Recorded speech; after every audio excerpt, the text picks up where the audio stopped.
I am Divan Singh Bajwa. I have made a project, a model actually, that is explaining the formation of electric current or passing of electric current through ions that is present in salt. Okay, salt contains sodium and chlorine ions. So they are attracted towards positive and negative poles that enables the flowing of electric current throughout the solution. This idea came up in my mind when I was watching the Idiots movie after a 4 years interval of time last month. And I thought, why would not it be the project of my science holiday homework? So I made it. First of all, I've taken a mug full of water, which is available at every home, so you can also do this experiment. A box full of salt, which can be used to make a water conductor of electricity because distilled water is pure and do not support the electricity. Here is a glass which will be used to mixing the water and salt. Here is a spoon that is used for same purpose. And here are the wooden and plastic sticks which are insulators of electricity, and current cannot pass through it, but it can pass through metal, so that for safety I have taken this. Here is a spoon stuck between two bricks. Bricks are the insulators of electricity again. When we will pour water through it, we can't get current due to the bricks. Okay. Here is a holder and bulb which is available in your home. You can also do this experiment. First of all, I will tell you the basic circuit of this circuit. First of all, I have two wires coming from the main circuit, main electricity.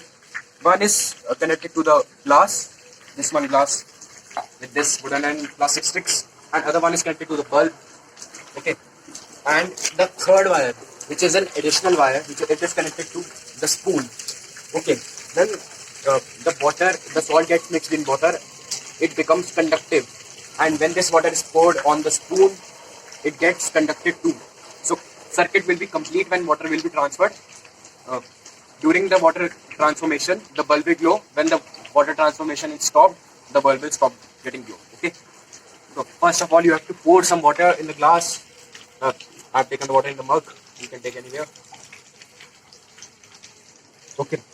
Now take 2 spoons of salt.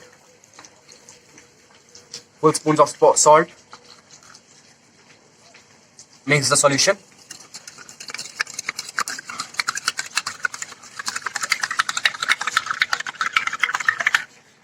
See, water color has changed completely. It is now conductive because it contains sodium and chlorine ions.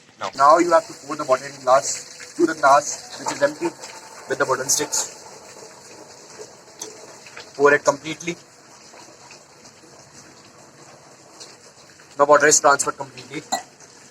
Now I will tell you the formation of whole circuit. When we will pour the water, the bulb will glow, and I will tell you the principle behind this. First of all, the main switch is off from behind and current is not flowing through the circuit now.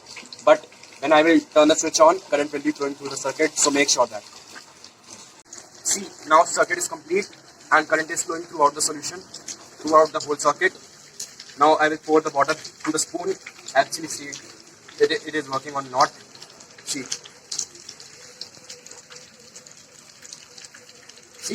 bulb is glowing.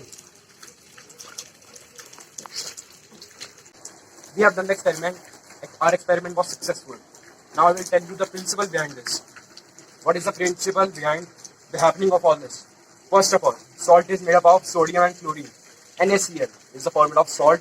You all have heard sodium chloride. Okay, formula of salt is sodium chloride. Now, the sodium and chloride contains ions, and we have studied that polyatomic ions. These are the bunch of ions carrying a charge, and these are known as polyatomic ions. There is another reason behind it. The sodium atoms contains one extra electron, which gives it the negative charge. Now, the sodium electrons are attracted towards the positive pole, and chlorine electrons are attracted towards the negative pole, which constitutes the flowing of electric current throughout the solution. Make sure that you hear it again, okay? So that constitutes the flowing of electric current throughout the solution. But if we do it with a plain water, because it doesn't contain any, it is a distilled water, it is a pure water. It doesn't contain salt, so it will not work with the plain water. Whenever the salt is dissolved in the water, it will only work during that. Okay, so that was the principle of solution. This was my model.